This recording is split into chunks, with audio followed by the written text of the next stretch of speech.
Welcome to Magic Arcanum. I'm Ryan Gomez. Behind the scenes is Nicole Burdick, and we're so glad you're here because it's story time. Today's story time is about one card, which I believe opened a portal of sorts and changed the game of Magic forever. But before I name the offender, let me ask you something. When was the last time you looked at the skeletons in Magic? And I mean, really looked at them. Here, we can do it together real quick, starting with Drudge skeletons from Alpha. They were a simple 1/1 creature that could regenerate. In my videos on zombies and dragons and hydras and knights and tons of other creature types, I love to look at how those creatures were represented in Alpha because it's often very telling. These cards were designed to represent classic fantasy monsters while also translating their abilities into game mechanics and communicating all of that, not just with art and flavor text, but also with mana costs and power and toughness numbers. You know, the language of a trading card game, which, mind you, was basically brand new in 1993.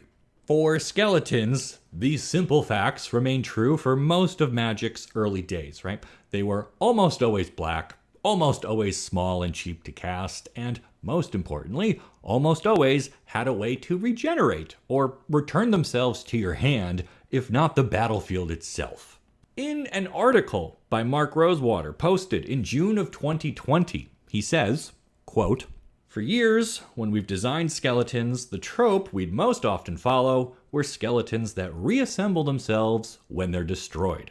The idea is that they're a scary foe because they keep coming back. This goes all the way back to Alpha. One day, while chatting in the pit, Ethan brings up that the skeleton trope we keep hitting is pretty dated, that it goes back to movies from our youth. Kids today don't think of skeletons like that. In video games, when you destroy a skeleton, they tend to stay dead. Maybe, he suggested, we should start designing skeletons that match the expectations of younger players." The article then shows the card Skeleton Archer, which I believe is the card that changed Magic forever, and not just because it was a skeleton who could not regenerate. By Mark's admission, up to this point, they had largely designed cards with a backwards-facing mentality. Magic skeletons behaved the way they did because that's how skeletons behaved in Jason and the Argonauts from 1963. But kids today have not seen that movie, probably because they've been too busy playing Minecraft or watching a Minecraft movie.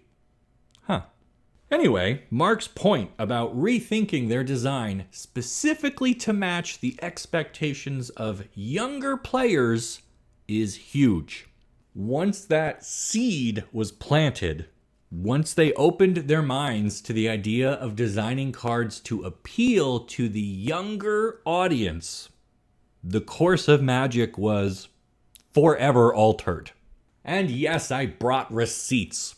Skeleton Archer is originally from the 2019 core set, which means it actually came out in 2018 and was internally designed and tested before even that. Which means by the time The Walking Dead Secret Lair was available for pre-order in October of 2020, there had been plenty of time for the new wave of thinking to spread within Wizards of the Coast.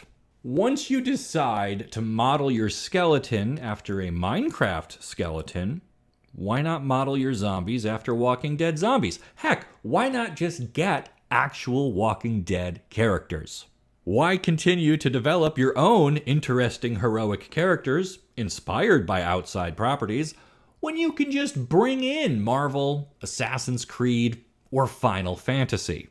Why pay tribute to the granddaddy of all fantasy stories by making your own elves and dwarves and versions of hobbits when you can just make a set featuring the Lord of the Rings property itself?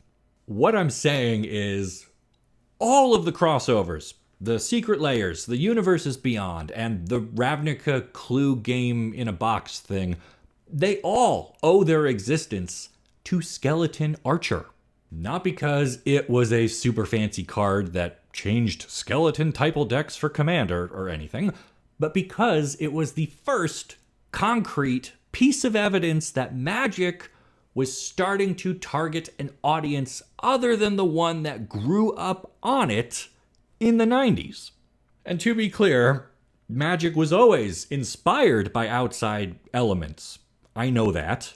Greek mythology gave us the Hydra, and Arthurian legend gave us probably the original black and white knights, if I had to guess.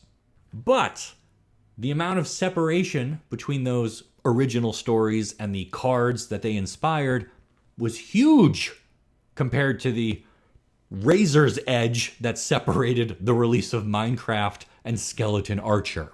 So that is what we are seeing today.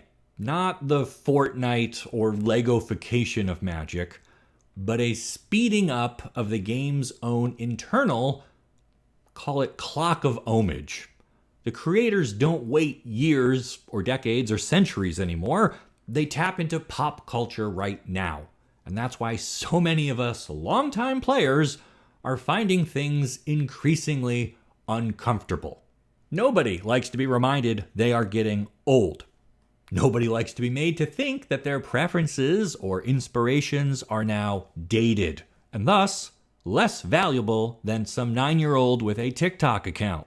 I have to say, with how popular a Minecraft movie is, and given how big of an impact I think that franchise has secretly had on Magic, I would be amazed if there isn't a Secret Lair or Universes Beyond product in the works right now.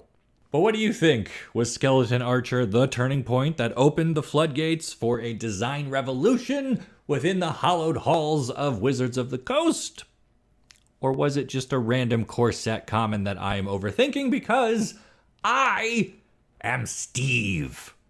Let me know in the comments, and while you're down there, be sure to like this video and subscribe to the channel so you don't miss the great stories you'll only find here on Magic Arcanum. We'll see ya!